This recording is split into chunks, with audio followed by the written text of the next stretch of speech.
Baik kakak, kali ini kita akan berlatih kasus perusahaan dagang. Menyambung dengan apa yang sudah kita jelaskan pada sesi-sesi sebelumnya, bahwa di ringkasan ini adalah cerminan usaha Anda. Kalau dulu kas tara kas itu memang harus dibuat melalui fitur ini ya, nanti muncul. Kemudian kapan piutang ini muncul? Ketika kita sudah menginput data pelanggan.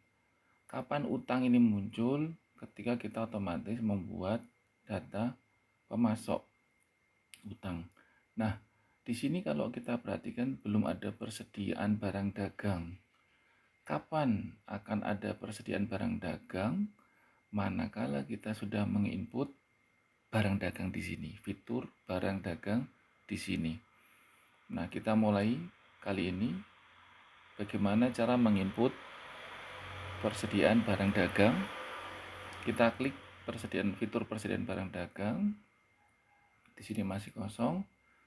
Kemudian kita klik buat persediaan barang baru. Perhatikan di sini kode barang jasanya. Biasanya dibuat sesuai kebijakan perusahaan. Karena ini ATK, saya tulis ATK 1 misalnya. Kertas HVS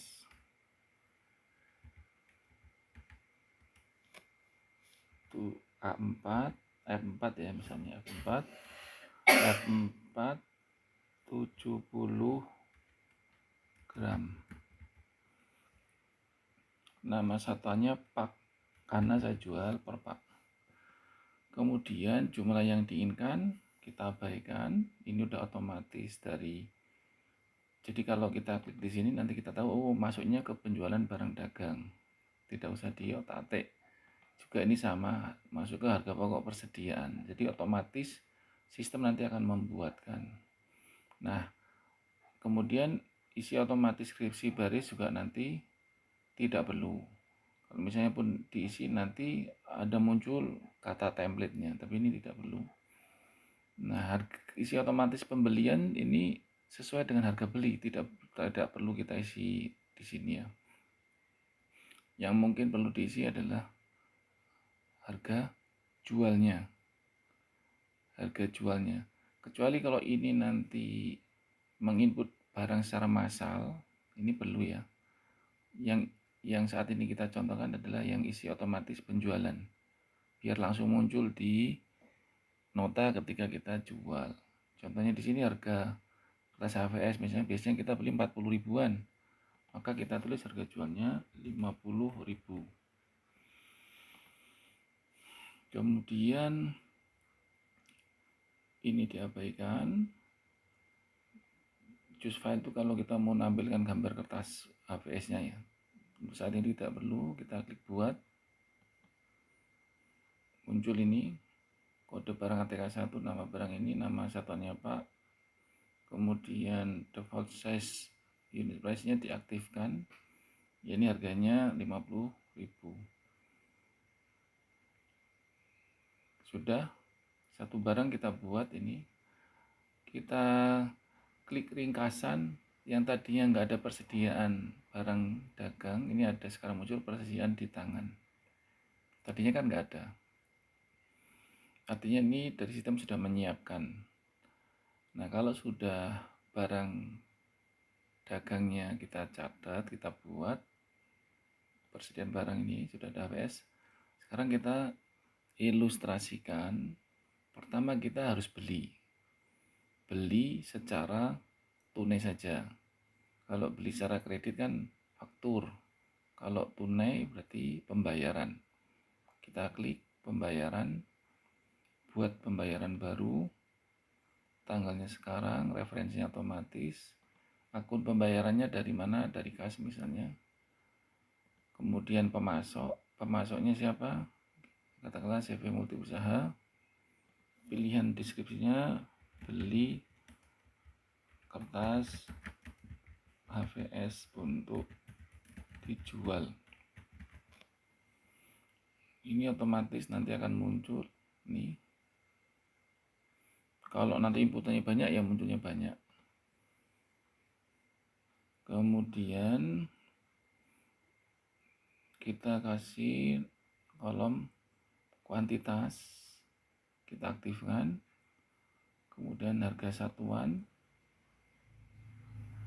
sudah kita tulis, kita beli misalnya 10, harga satuannya 40 juta, 40.000, maaf. Tanpa pajak dulu ya, karena ada akan pembahasan khusus. 400.000. Kemudian sudah kita buat ini ya, pembayaran ATK kertas F4 70 gram 10, harganya 40, berarti bayar 400.000 tadi dari kas. Sudah. Nah, sekarang kita lihat ringkasannya. Persediaan tangan masuk 400.000. Kita klik ya. Oh iya, saya lupa, ini begitu persediaan di tangan muncul, ini ada penjualan barang dagang dan HPP. Ada penjualan barang dagang dan HPP, ini nanti otomatis ngisi. Anda tidak perlu bingung. Nah, sekarang kita lihat 400.000 itu apa? Oh, pembelian ATK kertas F4 70 gram sejumlah 10. Harganya 400.000, per unitnya 40. Berarti ini sudah ada stoknya. Siap kita jual. Nah, sekarang misalnya kita jual kredit terutang. Maka kita inputnya faktur penjualan. Kita buat faktur penjualan tanggal yang sama, misalnya neto bersih, kita kasih misalnya waktu temponya 3 hari untuk lunas. Referensi pelanggannya misalnya Anom Suprapto, jalannya otomatis ya. Penjualan kertas HPS, perlu diisi bisa tidak ya. Ini kertas, akunnya udah otomatis penjualan barang dagang. Jumlah yang dibeli berapa? Misalnya 2. Harga satuannya otomatis yang tadi kita isi 50.000 tanpa pajak dulu. Sudah ini. Kemudian kita kasih catatan kaki, bisa garansi misalnya seperti yang tadi di sesi sebelumnya. Kita klik buat faktur kepada Anom Suprapto, penjualan ATK 50, 2 unit 50.000 berarti 100, terutang ini ya.